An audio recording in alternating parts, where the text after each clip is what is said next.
For those who remember NBA Jam, it will not be a surprise where the inspiration came from for this title. For everyone else, NBA 2K Playgrounds 2 is an arcade-style basketball game where you take to the court in a 2-on-2 setting. The emphasis is on the term arcade, as the game drops many things that the sport would call violations in favor of power-ups and over-the-top bells and whistles that defy what is physically possible. The game boasts a wonderful presentation with everything being done through a bold, bright, and colorful approach. Even the menus have been kept simple and clean in order to make sure that navigation is given a feeling of welcoming. Obviously, opinions will differ when it comes to the characterized player models, but they really do fit the game thematically. Of course, as in almost all sports titles, the top tier players have been given a lot more time and attention in an effort to have them reflect their real life counterparts, while others will require the aid of the names and numbers on the back of the jerseys to be identified. It's not anything new, but it screams lazy when reference material is easily available. Another thing that needs to be commented on is players' roster placements. It's understandable that an active player like Vince Carter would be associated with the Toronto Raptors due to the impact he had on the league at the time. But why is DeMar Carroll? You could argue that it's not up to date, but Danny Green is still a Spur, while Kawhi Leonard is not. It was the same trade. This is, however, far from the biggest issue with the players, but I will get back to that. Let's look at the gameplay. It's mechanically fantastic. The control scheme is simple enough to pick up and play, since things like a crossover can be done with the flick of the analog stick.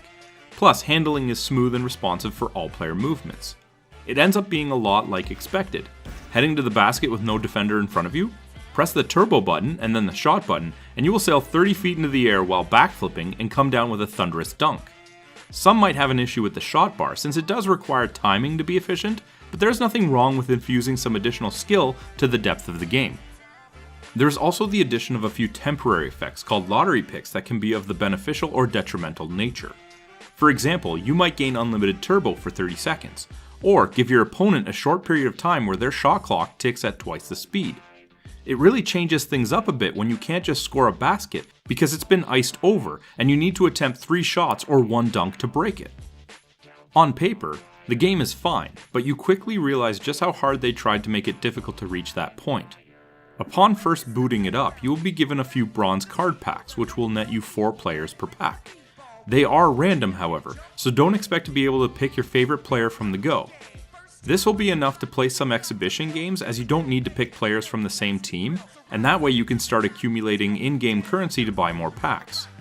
You can also gain the currency from the season mode, which does however require 2 players from the same team to start. If you don't have that, they will graciously give you 2 from the team of your choosing, but just the first time. So if you want to do a season with a second team, you better hope that you got lucky with the card packs, or that you succumb to their clear intention of you opening your wallet for the purchasable full roster unlock. So you have gone through all of that and you have some of your desired players. You start into a game, take off for a dunk, and clunk, you hit the rim and fall on your butt. You think, well, maybe a player like Blake Griffin isn't a proficient dunker, so you decide to spot up for a 3 with Klay Thompson. You dribble to the corner, initiate the shot, watch as the bar climbs, and you hit the button within the indicator, only for the game to tell you that it has a 23% chance of going in, and then hits the side of the backboard. You might have gotten the characters you wanted, but they all start off in the bronze stat level and require experience obtained through use in order to level up and become useful. I guess it's time to grind, like you just did to get the currency needed to buy the packs to get the players. Once you've spent enough time missing shots and crawling for wins to hit the gold stat level, you take a look and see that your ability points still aren't quite on par with where they should be. It's at this time that you see that there is one more level, the diamond stat level, but it's not obtained by gaining experience.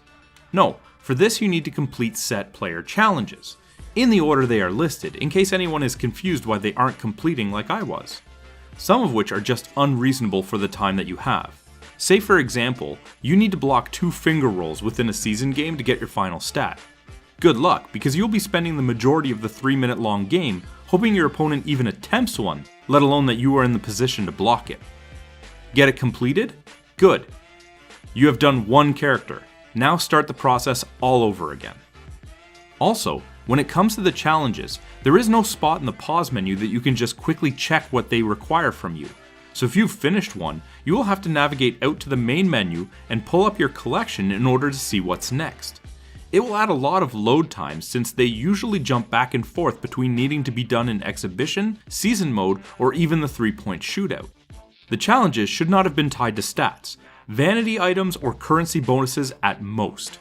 Once all of this has been done, so that you have at least 2 characters you enjoy using, you can finally start playing the game like NBA Jam let you right out of the box.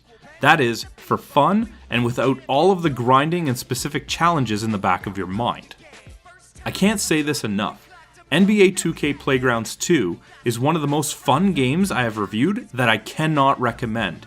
It is the modern day equivalent to NBA Jam, but with an extensive amount of grinding required to get to the fun parts. NBA 2K Playgrounds 2 earns a 5 out of 10. Hey, did you like that video? If you did, be sure to let us know by clicking the like button and leaving a comment.